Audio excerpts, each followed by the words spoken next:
biblical stories, and most of them are parables that were hopefully going to help us see what stewardship looks like and what it does not look like. And each time we look at one of these stories, the first one was the rich fool, and you'll remember the rich fool is the man that continually was building larger and larger barns to hold all of his material wealth. Instead of doing things with it, he decided that he would just need a larger and larger barn so he could be wealthier and wealthier and wealthier. And what we were trying to do was we were trying to ask the simple question of, what was this man's big picture of human existence? Or in other words, what is in his mirror when he looks out, or when he looks out at the world, what does he think is most important? And we talked about the fact that God was not even in the picture with this man. There was really only one image staring back at him, and that was his face. That's all he seemed to care about. Nothing but his physical life was important. There was no thought of the afterlife. There was no thought of the consequences of his greed. He gave no consideration to God or what was going to become of him when his life on earth was done. And then we looked at the rich young ruler, and there was a slight difference between this young man. He had some similarities, but some differences. Does anybody remember the big difference between the rich young ruler and the rich fool? Well, he knew God, right? And he did give God consideration. We actually said that, God's in the picture. He's trying to do something that can't be done, though. He's trying to balance what the rich fool cared about, but also say, I'm going to give space to God also. And he was trying to,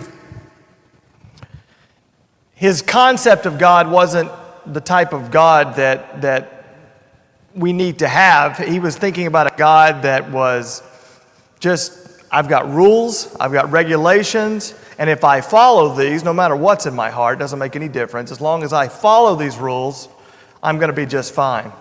But just like the rich fool, the central figure in his picture of life, his purpose of human existence was just what he wanted. And Jesus, of course, looked right into his heart, saw exactly what was there, and made that one request for that particular man that was going to show that his heart wasn't where it needed to be. What was that request? Sell everything you've got. Sell everything you've got and come follow me. And he knew that young ruler, at least at that point in his life, would not be able to do it. Went away sorrowful.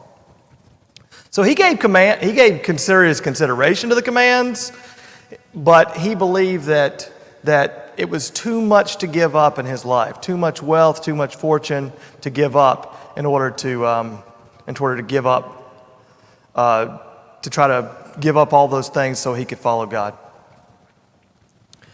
And then we have the prodigal son, and that's the lesson we're going to be looking at today in the first part of our lesson. There's actually two people we're looking at in this story, but I think it'd be good first just to read. It's not a long parable. It's longer than the other, but it's not a very long parable. So we're going to read through it real quick. It takes place in Luke chapter 15, verses 11 through 24. And he said, there was a man who had 2 sons, and the younger of them said to his father, Father, give me a share of the property that is coming to me. And he divided his property between them. Not many days later, the younger son gathered all he had and took a journey into a far country.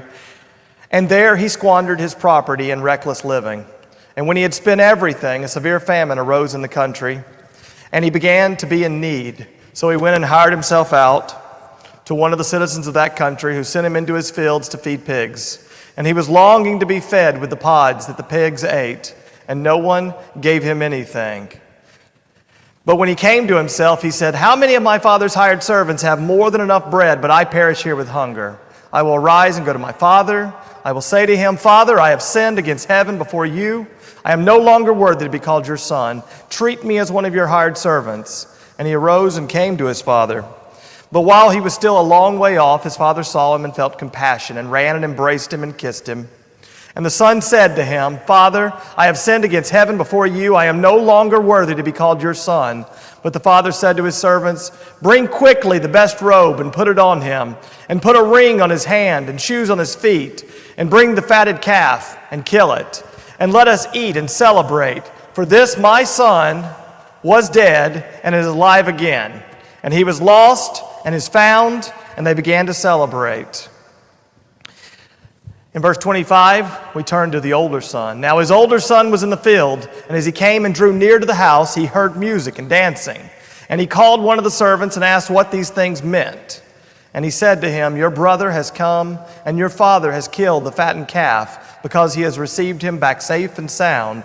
But he was angry, and he refused to go in. His father came out and entreated him.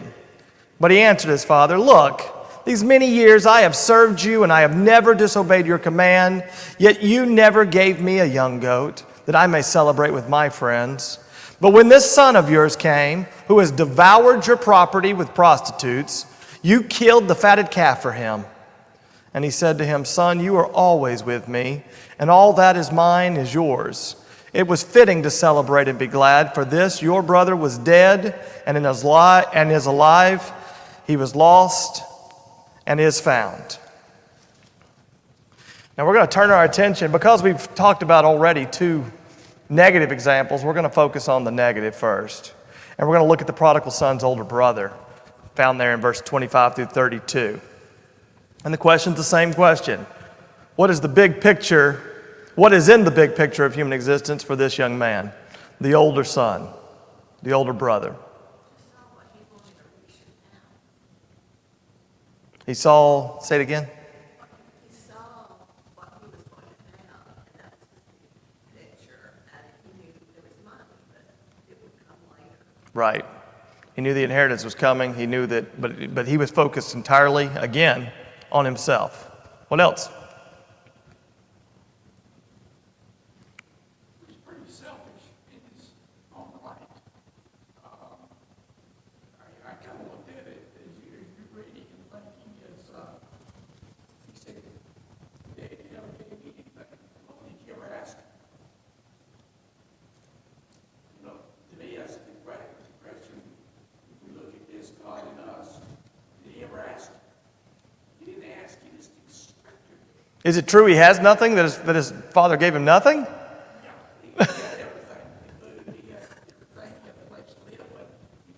He was the older son, right? He was going to inherit everything.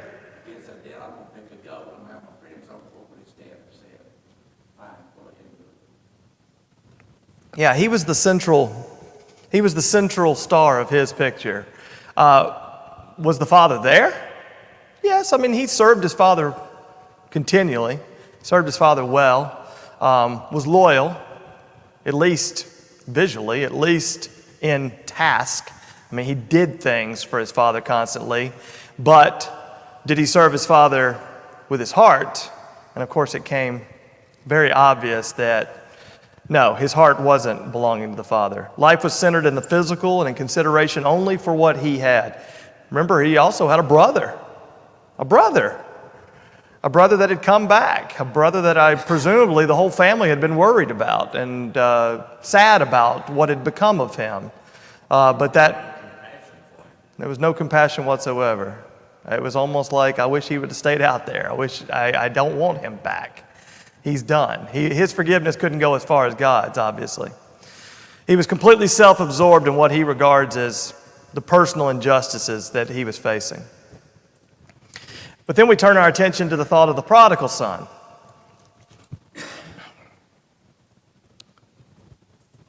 What was in his big picture? Was God in his big picture? Was the Father in his picture?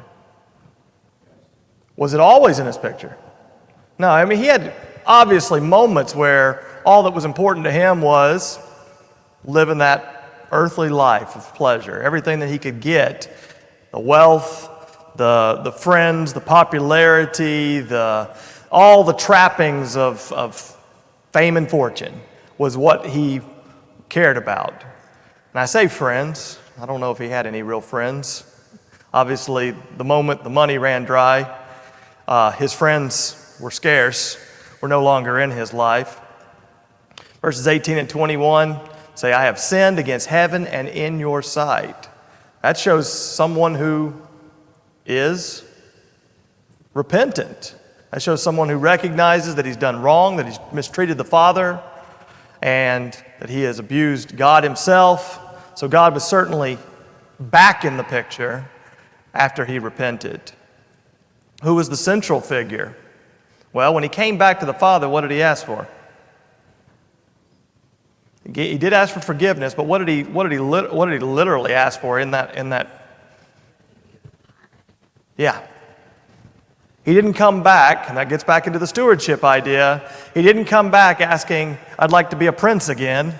I'd like to be, of this small kingdom we have here. He said, I've forsaken that. I have ruined that. I understand I don't deserve that.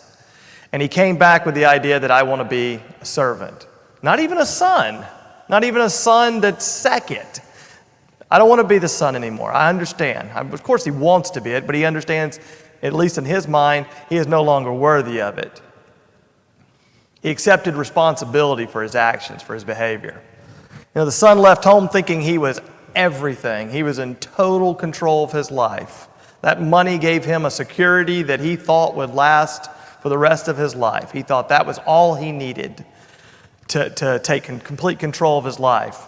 But he returned home knowing that he was absolutely nothing and realizing that his life up to that point had been a total waste.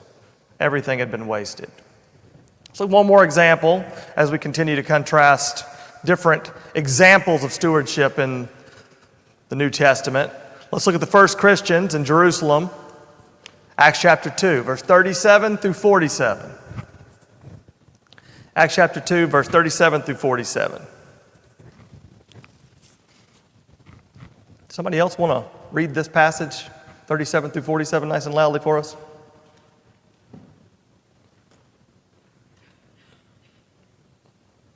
When they heard this, they were cut to the heart and said to Peter and the rest of the apostles, Men and brethren, what shall we do? And Peter said to them, Repent, and every one of you be baptized in the name of Jesus Christ for the remission of sins, and you shall receive the gift of the Holy Spirit. For the promise is to you and to your children, and to all who are far off, as many as the Lord your God has called. And with many other words he testified and exhorted them, saying, Be saved from this perverse generation. And those who gladly received his word were baptized. That day about 3,000 souls were added to them. They continued steadfastly in the apostles' doctrine and fellowship, breaking of bread and prayer. Then fear came upon every soul, and many wonders and signs were done through the apostles. Now all who believed were together and had all things in common, and sold their possessions and goods and divided them among all, as anyone had need. So continuing daily with one accord in the temple and breaking bread from house to house, they ate their food with gladness and simplicity of heart, praising God and having favor with all people. And the Lord added to the church daily those that were being saved. Excellent. Thank you, sir. So how did these people view the big picture of human existence? What was in their picture? What was their focus?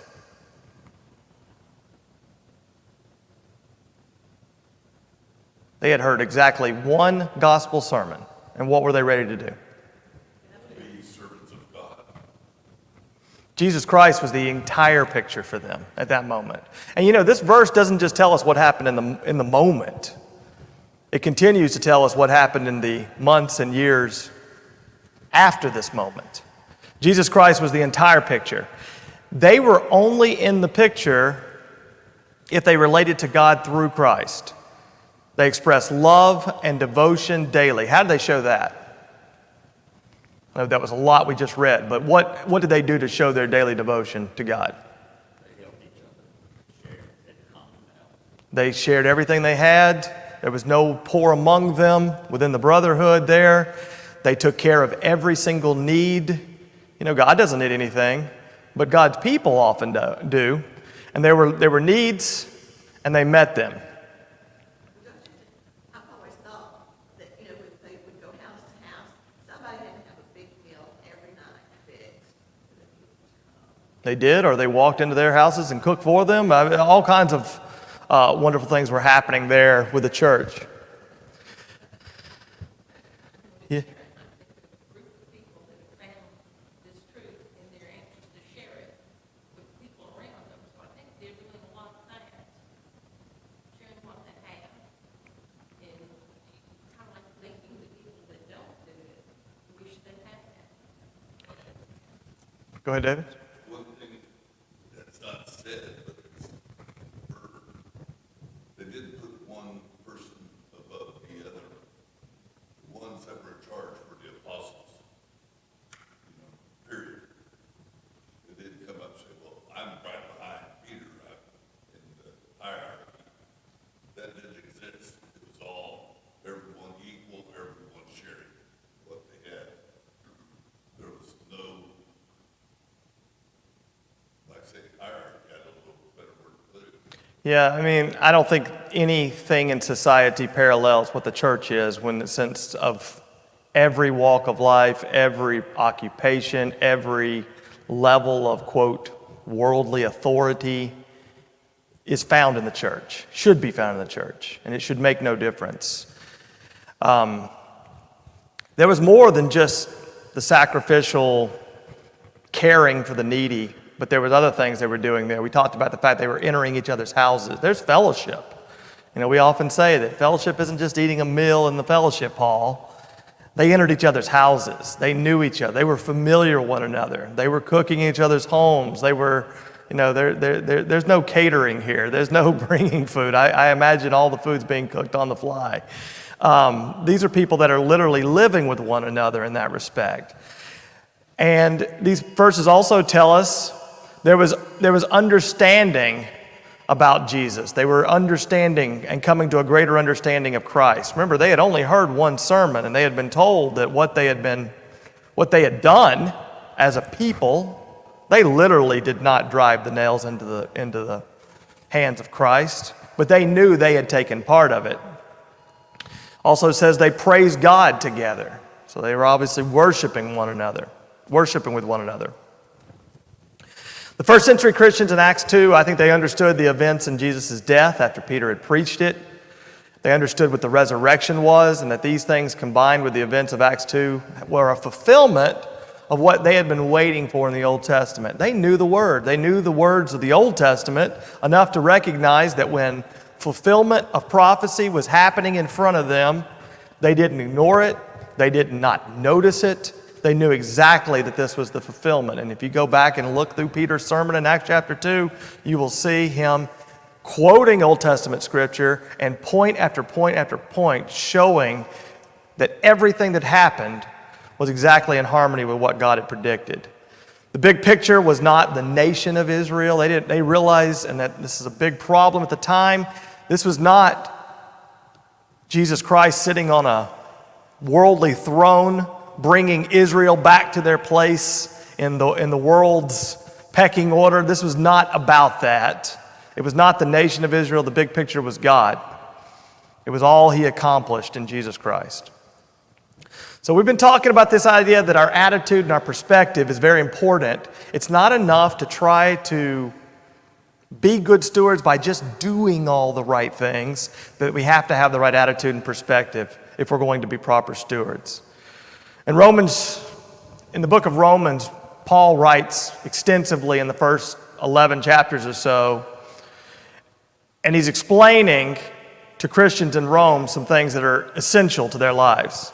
That first, that God has intentions to save all people, not just Jews, but Jews and Gentiles alike, that he's there for everyone. And that God has the ability to save all people through Jesus Christ, and specifically through the grace of Jesus Christ. And that God's salvation by grace through Christ didn't require anyone to be excluded. It was literally open for all. Christians in Rome had a huge attitude and perspective problem. God was in the picture. They were certainly focused on themselves and their families and anyone who was of the right Jewish lineage, but they needed to broaden their perspective of what God wanted.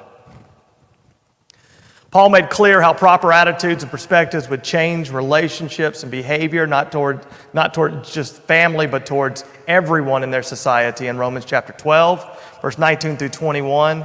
Let's read that briefly. Let love, this is starting in verse 9, Romans chapter 12.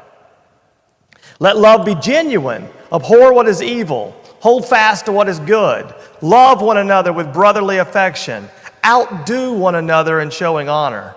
Do not be slothful in zeal, be fervent in spirit, serve the Lord.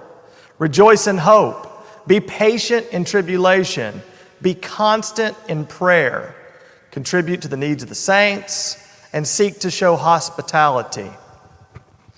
Bless those who persecute you. Bless and do not curse them. Rejoice with those who rejoice. Weep with those who weep. Live in harmony with one another.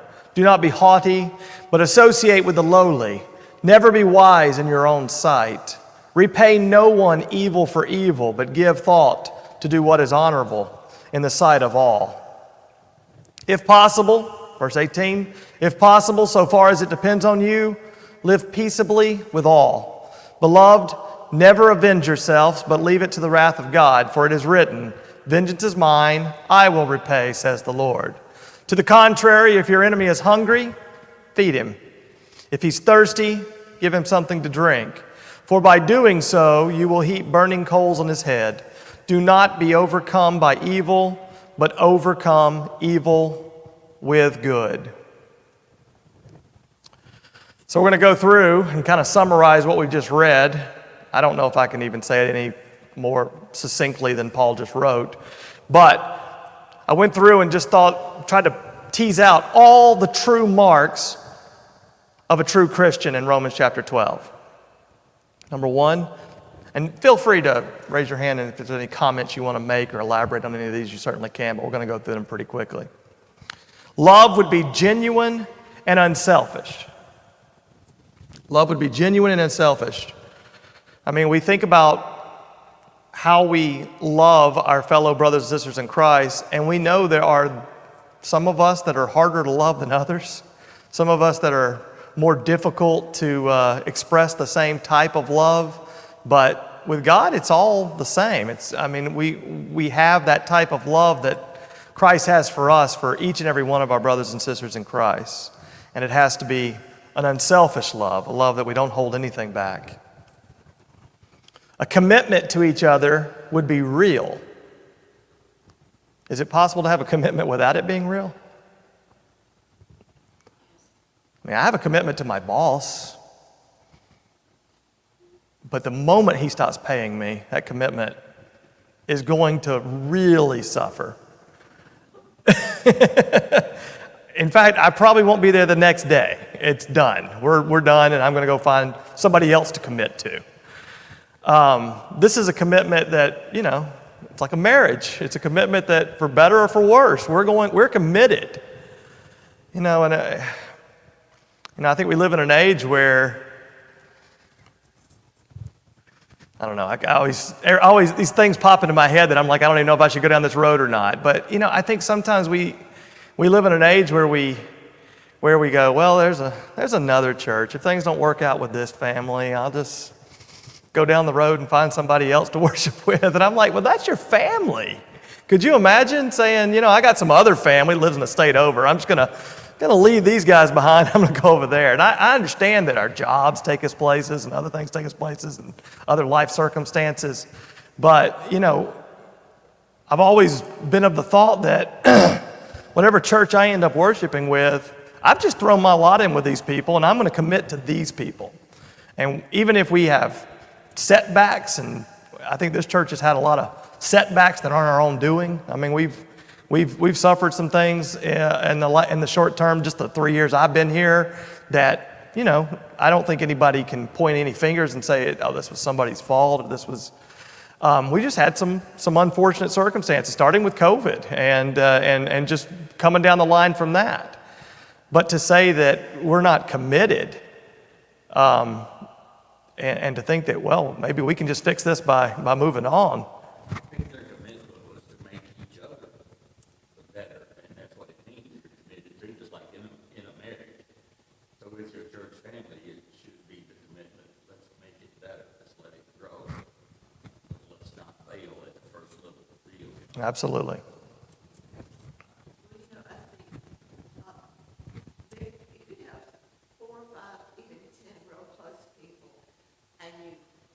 stay with them a lot. And I know I love them, but I do love some of these other people too, but I don't minister to them as much as I do. I can improve, and that's the value of my eyes. Absolutely, absolutely. And it works both ways. That if people, well, we talked about this idea that in Don's class last week,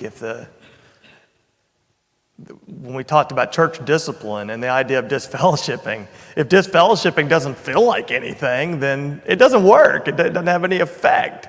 If the church came to you and said, "I'm sorry, your behavior is bringing reproach upon the church and we're disfellowshipping," and you're like, "Well, it doesn't feel any different after than it did before," then, well, there's something wrong with not just that person, but also with how the church was fellowshipping with that person in the first place.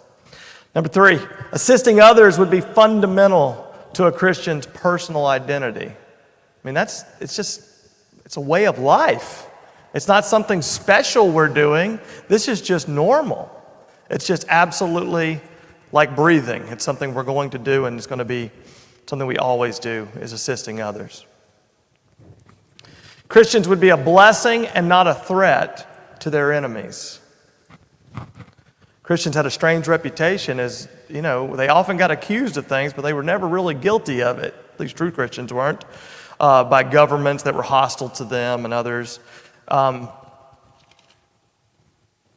Christians are always going to be enemies of the world in some respects. We're going to be enemies of governments that are hostile to God. We're going to be enemies to those that want to commit sin and say it's not.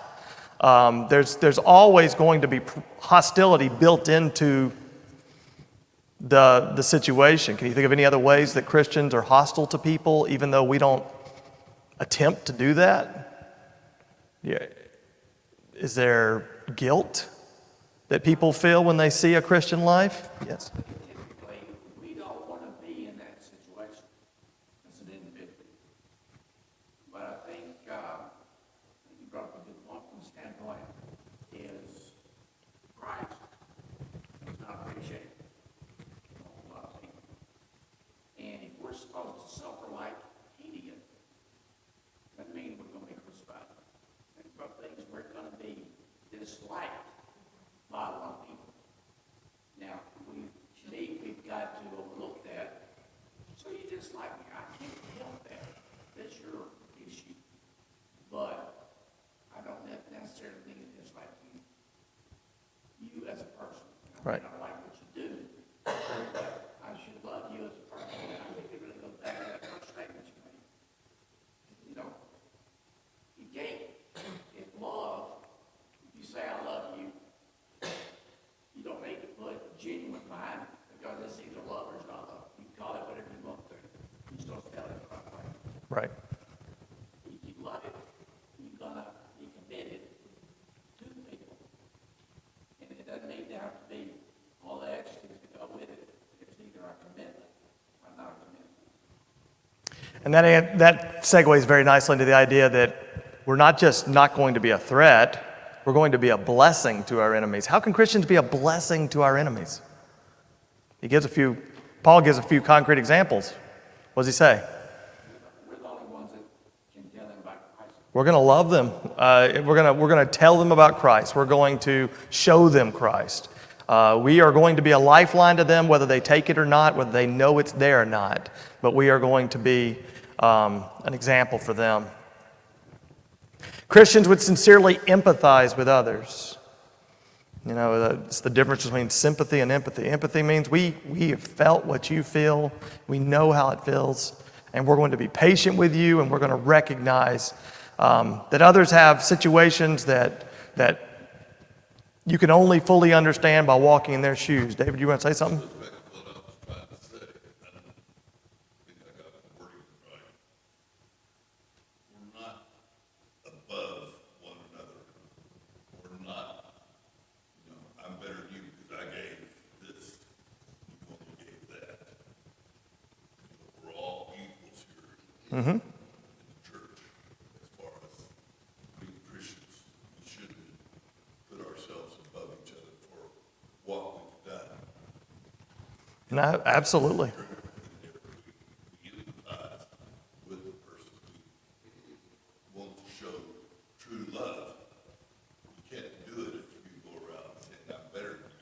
Exactly, because we can boil it down to, yes, we know that different people have different authority on this earth, different fame on this earth, different wealth on this earth. All those things are different, but ultimately, we're all the same. We're all the same humans that are in need of Jesus Christ, and no one needs Jesus less or more than anyone else. We all need him absolutely and completely.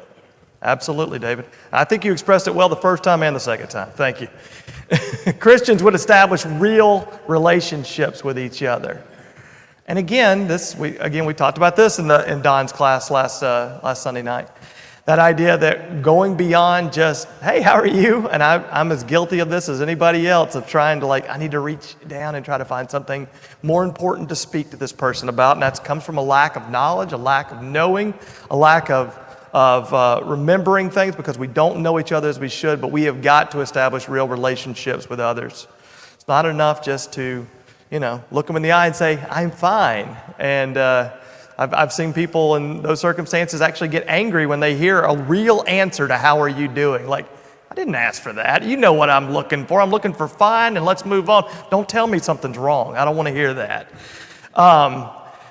Well, in the church, we do want to hear it. If someone asks you how you're doing and you're not doing well, then both sides should be willing to A, listen, and one, share what is wrong. Because how else are we going to create these relationships if we don't know one another? Number 7, Christians would refuse to treat each other as they were treated. What do you think that means? How were Christians treated at the time? Paul's writing this. Good time to be a Christian in Rome. I don't know how many times there have been good times to be Christians in Rome, but absolutely it was not a good time. It was a very fledgling religion. It was a very small minority. It had no power in Rome, and it certainly had no power within the Jewish group in Rome. So it was a very difficult time, and they were being abused. All kinds of atrocities were being committed. We've all heard the stories of how the Romans treated the Christians and the awful barbaric treatment of them.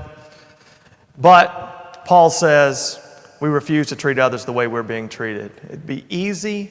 I think the American idea would, rebellion, we're going to fight back. We're going to take up arms, and we're not going to stand for this. And that's not what Paul said. Paul said, you're going to continue treating your enemies the way that you really would want to be treated. You're going to keep giving it back to them in love as you're receiving hate. Christians would be concerned about correct behavior in the sight of the evil and the godly.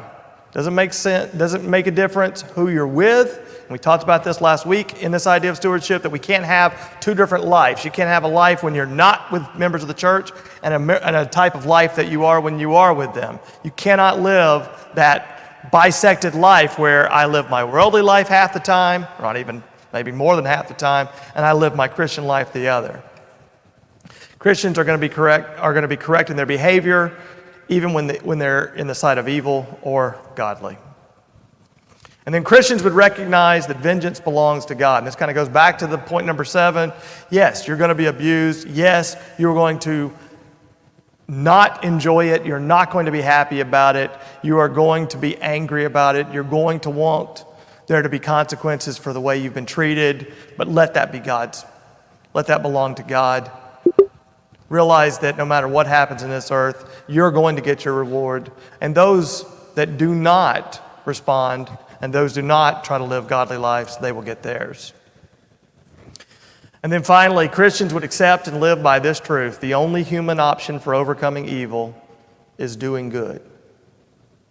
This ultimately, go back to that idea of being the original thought of being a steward. God needs us to be His hands on this earth. And we have to do it with the right heart. We have to do it with the right attitude and the right perspective. But ultimately, God has chosen to allow us to be His hands on this earth. That any good that we are going to do on behalf of God are going to be done through our power and through our energy and through our efforts. These 10 responses can only occur when attitudes and perspectives are godly and they are truly coming from our heart. You cannot fake these 10 things. I think Paul's really trying to make it clear that you can look like a Christian to some of your fellow Christians, but you cannot be the type of Christian God would want you to be, a true Christian, without these 10 things dwelling in your heart. And you're not doing them out of habit. You're not doing them out of mimicking someone else who looks like they're being a true Christian. You're doing it because it truly comes from your heart. These responses cannot be the product of mechanical and unfeeling obedience. And I think all of us have had periods of our Christian life where we are sleepwalking through our Christian life. We are doing all the right visual things. We are showing up at church. We are participating in stuffing bags for the homeless. We are going out and passing out pamphlets or tracts if someone wants us to do that. We are doing whatever's being asked of us. But are we truly giving our heart to God? Unless the attitude and perspective are correct, none of these 10 responses, the marks of a true Christian, will occur. This lifestyle can't be faked. These are the actions and attitudes and perspectives of a steward. They're not the actions and the attitudes and perspectives of someone who is self-centered or hypocritical or deceitful or angry. I think the main thing we've got to do is we've got to look at what is inside of us. And we can certainly try to look like a Christian, but if we are self-centered, if we are any of these characteristics of these first 3 examples that we went over today, if we are hypocritical and we don't practice what we know to be true, and deceitful and angry, we're not fooling God. We might be fooling some of those that are around us, but we are not fooling God. It's the heart behavior that reflects an existence based on Jesus Christ. Next part of our lesson is going to be focused on the idea of sacrifice and how important sacrifice is to being a steward. We're not going to get all the way through this, but we're going to go ahead and get started with it. We got a few more minutes, about 5 more minutes. So let's look. I'm not sure we'll get to Mark chapter 12 today, but that's going to be the basis of this part of the lesson. A common Christian misunderstanding of stewardship is concerned about your use and management of material resources. I mean, I think all of us, when we first think of stewardship, we think of managing money. We think of managing the church's resources. And that absolutely is important. Also, as individuals, God has given us a certain amount of wealth and prosperity, and we are to be stewards of that also. I'm going to ask you a quick question that I think all of us have thought of from time to time. What would you do if you won $1 million? What would you do if you won $1 million? I mean, you've had this mental exercise, right? Or 10 million, or I don't know what number gets you excited, but what would you do if you won this massive cash prize? It just fell into your lap. Have you thought about it? I'm talking to a Christian audience, so I think all of us probably have gone, well, I mean, I would fix all the problems with my house, or I'd pay off my house, I'd pay off my bills, I'd stop being in debt to anyone. I think all that's obvious. I think we'd probably take care of our family. And we always say, what do we say we'd do with a healthy percentage of it? Man, you can imagine the good I could do in the church if I could give them that, not 10%, I'm going to give them 200,000 of that $1 million. 20%. I'm going to go above and beyond. Still 800,000 for me. I'm way ahead of the game. And I mean, we fantasize, and we say, I'd love to really show an example of what you should do when you get that case. When this huge windfall of money lands into your lap, I'm gonna be an example to the world of what you do with that kind of wealth. I'm gonna start a foundation or start a work in the church that the church normally can't afford to do. I'm going to support a missionary work, or whatever the case may be.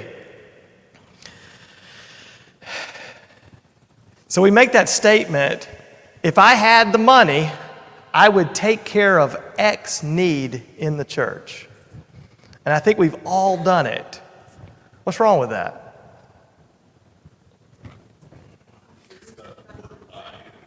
Well, it does have the word I. It seems a little bit selfish, but it's also what? Leaves everybody else out. It's also, it basically says that I can't do I can't do any good work with what I have. If you think about the parable of the talents, each person was blessed with a different amount of money. Talents were money, financial stewardship. And it's almost like we're saying, God hasn't given me enough to be the steward yet. I'm not quite there. God has not put me in a circumstance where I can do something great in the church. I can do something great for someone that needs it. So if the 5-talent man had the $1 million, the 2-talent, he was still acceptable with whatever he had. So I think that's a good comparison. We don't know what they had exactly. Absolutely. Dave? I'm thinking of Ananias and Sapphira. It's not a matter of how much. Yep. It's a matter of are we honest about it. Well, yeah, their gift obviously wasn't about their heart. It was about, Their whole sin was not that they didn't give enough. It was, they were hiding and trying to put themselves above others. Look what I've done. Look what I did. right. That's my mission. There was nothing about their gift that showed love. It was all about the visual. It was all about deceit, it was not given from a good place. Well, the observation I wrote here: a primary evidence of good stewardship to many Christians is how I would use what I do not have if I had it. I mean, you cannot practice stewardship like that. You cannot say, one day, when I finally get on top of things, when I finally get my financial boat in order, and we're using finances, but you can do this about anything. Once I develop my talent, once I don't have so much work to do with my own children, or I'm so busy with this, or I'm so busy with that, once I get my work in order and I finally get that promotion where I get a little more time off, I'm finally then going to start being a steward. It's easy to fantasize how great a Christian you'd be if you had more time, more talent, more opportunity. And we have to be very careful about fantasizing the future of when we're going to be a good Christian. It's very, very easy to fall into that trap and then look at, well, I'm almost 50 years old and I'm still waiting to be a good Christian. I'm waiting to be a good steward. It's not the way we need to go through our life. It's amazing to consider what we would do with the things that we do not have. We honestly believe we would use the money we do not have in ways that we're not even using the money we do have. God, I hope so, and I hope all of us would. I hope all of us would.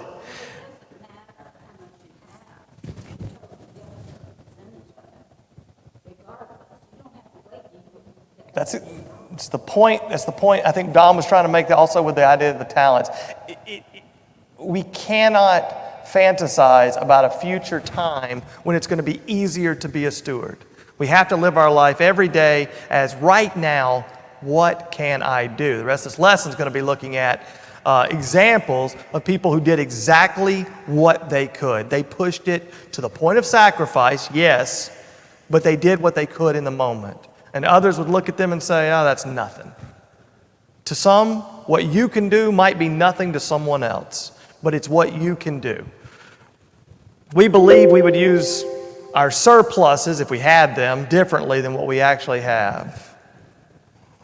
I think everyone finds it natural to defend our present situation. Sometimes having a wrong perspective does not arise from evil intents. We're not evil in this thought. I think we're literally just trying to think that we've got to get to a point where we can do what God would have us to do. Perhaps the needs that we see overwhelm us. We feel like what we have to accomplish is so big. When I was sitting there thinking about when the Deerfield group was here, and you start looking at really how many neighborhoods and how many houses are within a couple miles of this building. And you're like, yeah, it's a good group, but it's still overwhelming. It's overwhelming how many doors need to be knocked and how many people need to be reached. And you feel like, well, Me knocking on one door, what difference does that make? It's such a small little thing. And I think we can end up realizing that that's not our worry. Our worry is that door, that person we work with, that one opportunity. We need to live moment to moment going, who's in front of me and who can be helped? Don't worry about the big problem. We're never going to save the entire world. We're already told the path to heaven is a lot narrower than the path to hell. All we can worry about is the people that are put in front of us, the opportunities to reflect Jesus' example to in the moment, and realize that it may be a small contribution to us, but it's what God demands of us. There's so much more. We're going to talk about it next week. Appreciate all your attention, all the great comments as usual. Thank you very much. We'll stop there.